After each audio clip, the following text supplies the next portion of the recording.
नमस्कार दोस्तों, मैं बाबूराम पटेल आप सबका अपने YouTube चैनल बायोलॉजी जोन में आज एक बार फिर से स्वागत करता हूं। दोस्तों, आज जो हम प्रश्न लेकर के आए हैं बहुत ही सरल प्रश्न हैं और सरल होने के साथ साथ मैं विवादित प्रश्नों को भी लेकर के आया हूं अपने इस टॉपिक में। ठीक है, तो चलिए आज बात करते हैं हम ब्रायोफाइटा पर बनने वाले बहुत सरल प्रश्नों के बारे में। तो चलिए आज का प्रश्न क्या है, उस प्रश्न को देख लिया जाए कि आज का पहला प्रश्न क्या कह रहा है। तो ये रहा आज का पहला प्रश्न। दोस्त देखिए क्या कह रहा है, पहले प्रश्न में कह रहा है कि ब्रायोफाइट्स है। ब्रायोफाइटा क्या है? ठीक है, आप जानते हैं कि ब्रायोफाइटा को क्या कहा जाता है। ब्रायोफाइटा कहलाता है पादप जगत का उभयचर। क्या कहलाता है दोस्त? पादप जगत का उभयचर। कह रहा है जलीय होता है, स्थलीय होता है, उभयचर होता है, इनमें से कोई नहीं। तो इसका राइट ऑप्शन जो है उभयचर, अर्थात ये क्या होते हैं? एम्फीबियस होते हैं। मतलब ये जलीय और स्थलीय दोनों होते हैं, क्योंकि इसमें जल जो होता है वो निषेचन के लिए अत्यंत आवश्यक होता है। ठीक है, चलिए अब बात करते हैं आज का जो दूसरा प्रश्न है, दूसरे प्रश्न पर चर्चा करते हैं। तो ये रहा दूसरा प्रश्न आज का। क्या कह रहा है इसको देखें जरा। कह रहा है ब्रायोफाइट्स इस नाम से भी जाने जाते हैं। मतलब ब्रायोफाइटा को और क्या कहा जाता है? देखिए कह रहा है कि इससे ब्रायोफाइटा को संवहन क्रिप्टोगैम्स कहा जाता है, फेनेरोगैमस कहा जाता है, पादप जगत का उभयचर कहा जाता है, इनमें से कोई नहीं। तो इसे क्या कहते हैं? जैसे आपने पढ़ा होगा इसे क्या कहते हैं। जैसे प्लांट्स है, पूरे प्लांट्स को बांटा गया क्रिप्टोगैमस और फेनेरोगैमस में। क्रिप्टोगैमस में तीन है, थैलोफाइटा, ब्रायोफाइटा और टेरिडोफाइटा। ठीक है, लेकिन यहाँ क्रिप्टोगैमस में एक और आगे लगा दिया क्या? संवहन। तो जो वैस्कुलर क्रिप्टोगैमस होते हैं इसमें वैस्कुलर बंडल का फॉर्मेशन नहीं होता है। तो इसका जो राइट ऑप्शन हो जाएगा वह क्या हो जाएगा? पादप जगत का उभयचर, अर्थात सी इज द राइट आंसर। ठीक है, चलिए अगले प्रश्न की हम बात करते हैं। प्रश्न नंबर 3 क्या कह रहा है उसको भी देख लिया जाए। तो ये रहा प्रश्न नंबर 3। कह रहा है कि भारतीय ब्रायोलॉजी का पिता कौन समझा जाता है? मतलब who is the considered to be father of Indian bryology. भारतीय ब्रायोलॉजी का पिता किसे समझा जाता है, ऐसा कह रहा है। तो यहाँ पर कह रहा है कि एस आर कश्यप को कहा जाता है, कि राम उदार को कहा जाता है, कि पी एन मेहरा को कहा जाता है, कि के सी मेहता को कहा जाता है। किसको कहा जाता है भैया? उदार जी नहीं है, मेहता जी नहीं है, ये पैथोलॉजिस्ट हैं, और मेहरा वहरा भी नहीं है। मेहरा ऐसा नाम दे देते हैं मेहरा, ठीक है नहीं। तो इसका जो राइट ऑप्शन है वो क्या है? S R Kashyap. Professor Shivram Kashyap को भारतीय ब्रायोलॉजी का पिता कहा जाता है।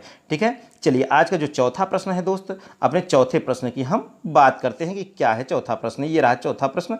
कह रहा है कि प्रोफेसर एस आर कश्यप थे। बताइए, घुमा दिया, उलट दिया, पुलट दिया, समझ रहे हैं? प्रोफेसर एस आर कश्यप थे, क्या थे? कह रहा है कवक विज्ञानी, मतलब माइकोलॉजिस्ट। नहीं, माइकोलॉजिस्ट नहीं है। कह रहा ब्रायोलॉजिस्ट, पैलियोबॉटनिस्ट, एल्गोलॉजिस्ट। ठीक है, तो इसका राइट आंसर क्या होगा? इसका राइट आंसर होगा बी, ब्रायोलॉजिस्ट। अभी हमने बात किया पिछले क्वेश्चन में, तो ब्रायोविज्ञ हैं। ठीक है, चलिए अगले क्वेश्चन की हम बात करते हैं। क्वेश्चन नंबर 5 क्या कह रहा है? क्वेश्चन नंबर 5 में कह रहा है किस पौधों के समूह में मुख्यतया अल्टरनेशन ऑफ जनरेशन पाया जाता है? किस पौधे के समूह में मुख्यतः अल्टरनेशन ऑफ जनरेशन पाया जाता है? अब यहाँ पर हमें विकल्प के ऊपर डिपेंड होना है।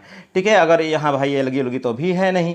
ठीक है, अब यहाँ कह रहा है विषाणु, विषाणु तो ऐसा कुछ है नहीं। जीवाणु, जीवाणु में भी नहीं है, ये तो बहुत सूक्ष्म जीव हैं। सैक, लाइकेन, लाइकेन में भी तो अभी है नहीं।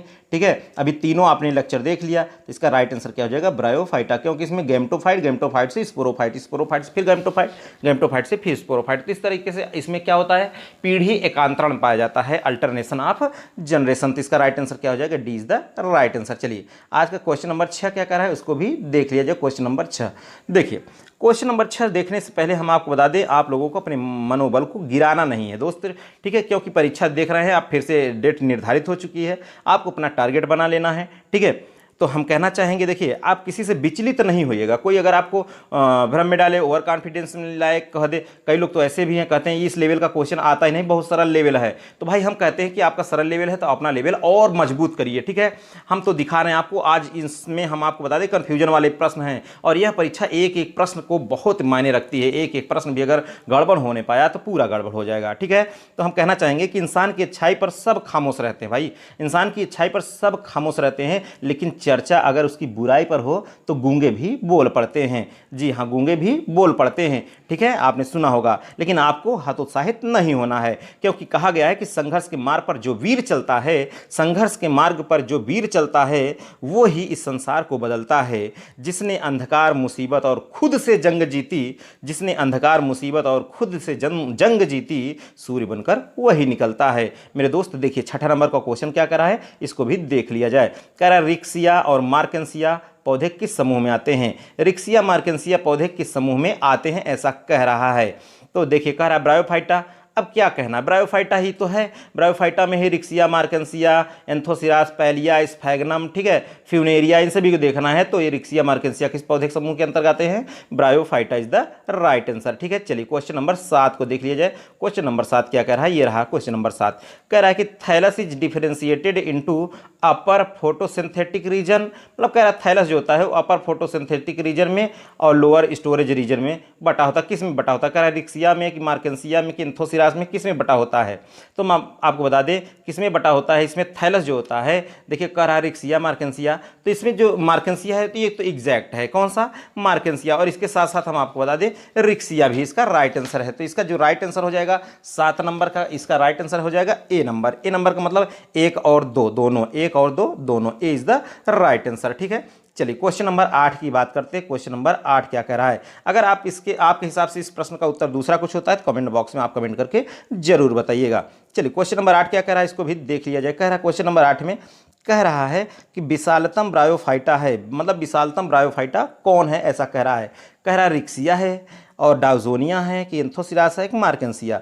देखिए जूप्सिस जो है वो सबसे छोटा ब्रायोफाइट है, ठीक है, और डाउजोनिया सुपरबा जो है सबसे बड़ा ब्रायोफाइट है। तो इसका राइट आंसर क्या हो जाएगा, B is the right answer, डाउजोनिया। ठीक है, डाउजोनिया इज द राइट आंसर। चलिए अगले प्रश्न की बात करें, अगर हम अगला प्रश्न क्या कह रहा है उसको भी देख लिया जाए। प्रश्न नंबर 10, प्रश्न नंबर 10 में कह रहा है कि ब्रायोफाइटा में बीजाणुद्भिद अवस्था होती है।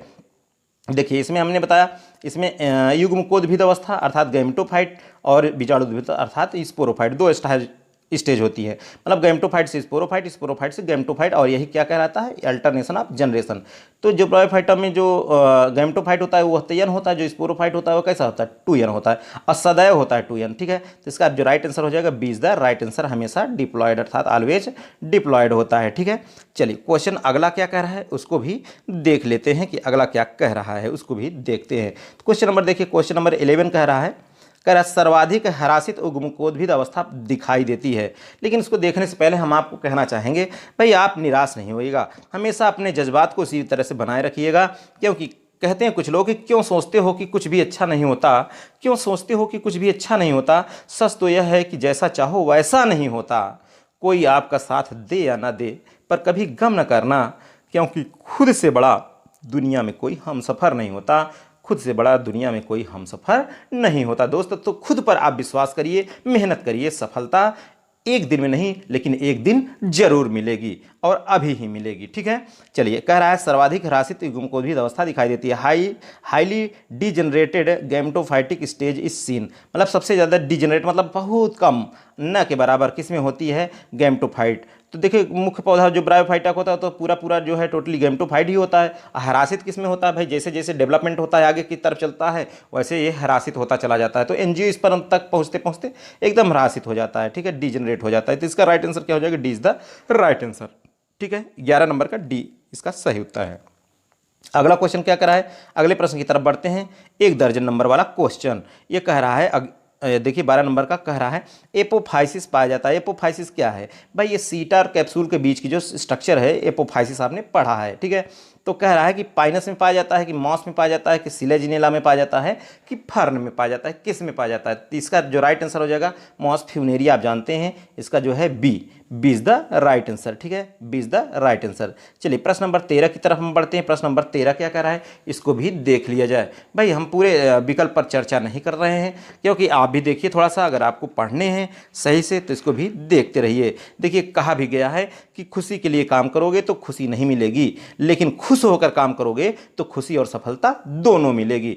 ठीक है, एक बार फिर से सुन लीजिएगा मेरी बात को, ध्यान से सुन लीजिएगा मेरे दोस्त, कि खुशी के लिए काम करोगे तो खुशी नहीं मिलेगी, लेकिन खुश होकर काम करोगे तो खुशी और सफलता दोनों मिलेगी। इसलिए हमेशा प्रसन्न रहें, ठीक है, मस्त रहें, पढ़ते रहें, तैयारी में जुटे रहिए, सफलता निश्चित ही मिलेगी।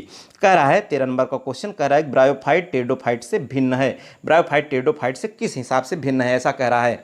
कह रहा है स्थितधारी में दोनों में स्थितधारी पाई जाती है, नहीं। कह रहा संवहन ऊतक की अनुपस्थिति में, मतलब lack of vascular tissue, lack of vascular tissue. ठीक है, ये कह रहा है। तो बिल्कुल अब यहाँ देखिए हम आपको बता दें, भी पिछला प्रश्न गया उसमें थोड़ा सा यहाँ विवाद देखने को मिल सकता है। ठीक है, अब यहाँ लैक ऑफ वैस्कुलर टिश्यू है, 13 नंबर का जो बी क्वेश्चन है, बी नंबर है, तो इसका यही राइट आंसर है। ठीक है, इसका राइट आंसर क्या हो जाएगा, संवहन ऊतक की अनुपस्थिति में वैस्कुलर टिश्यू। ठीक है, इसकी अनुपस्थिति में ये इसका राइट आंसर है। चलिए क्वेश्चन नंबर हम 14 की बात करते हैं कि 14 नंबर क्वेश्चन क्या है, उसको भी देख लिया जाए। देखो कह रहा है मॉस कैप्सूल का विसर्जन किसके फटने से होता है। मॉस कैप्सूल का विसर्जन किसके फटने से होता है, ऐसा कह रहा है। अब देखिए ये क्वेश्चन विवादित है, या क्वेश्चन विवादित है भाई, इसको आप ध्यान से देखिए, विवादित क्वेश्चन है। हम आपको बता दें यहाँ पर जो अभी दे रहा है, बुक में दे रहा है, इसका जो आंसर हमेशा निकाल कर बता रहा है वो कह रहा है अपर कुलम, लेकिन आप इंटरनेट पे आप सर्च करेंगे, गूगल पे सर्च करेंगे तो इसका आंसर एनुलस आ रहा है। अब इसका उत्तर आप क्या मानेंगे, आप कमेंट बॉक्स में कमेंट करके जरूर बताइए, हम तो बताएंगे ही। अभी जटिल प्रश्नों को लेकर आने वाले हैं तो वहाँ इसका मैं एक्सप्लेनेशन भी करने वाला हूँ। चलिए क्वेश्चन नंबर 15 की बात करते हैं, इसका आप लोग कमेंट करके जरूर बताइएगा। अगर आपके पास प्रूफ है तो प्रूफ भी आप भेज सकते हैं, ठीक है। चलिए 15 नंबर का क्वेश्चन कह रहा है कि ब्रायोफाइट में सबसे सरल बीजाणु पाया जाता है। किसमें सबसे सरल स्पोरोफाइट पाया जाता है? The simplest sporophyte among bryophytes is found in, किसमें पाया जाता है? सबसे सिंपल प्रकार का स्पोरोफाइट, ठीक है। तो हम आपको बता दें इसका राइट आंसर कह रहा है रिक्सिया कि पेलिया की फ्यूनेरिया की एंथोसिरासिस का राइट आंसर जो हो जाएगा वह क्या होगा? Riccia is the right answer, ठीक है। चलिए क्वेश्चन नंबर 16 की तरफ बढ़ते हैं। क्वेश्चन नंबर 16 क्या कह रहा है? कह रहा है कि फ्यूनेरिया और रिक्सिया में मादा प्रजनन अंग है। फ्यूनेरिया और रिक्सिया का जो मादा प्रजनन अंग है, देखिए मेल तो होता है एंथ्रेडिया और फीमेल क्या होता है? आर्चिगोनिया होता है। तो कह रहा है एंथ्रेडिया नहीं, आर्चिगोनिया, यस ये archegonia is the right answer. इसका जो है B number is the right answer, ठीक है। आर्चिगोनिया स्त्रीधानी कहते हैं, ठीक है। चलिए क्वेश्चन नंबर 17 की बात करते हैं। क्वेश्चन नंबर 17 क्या कह रहा है?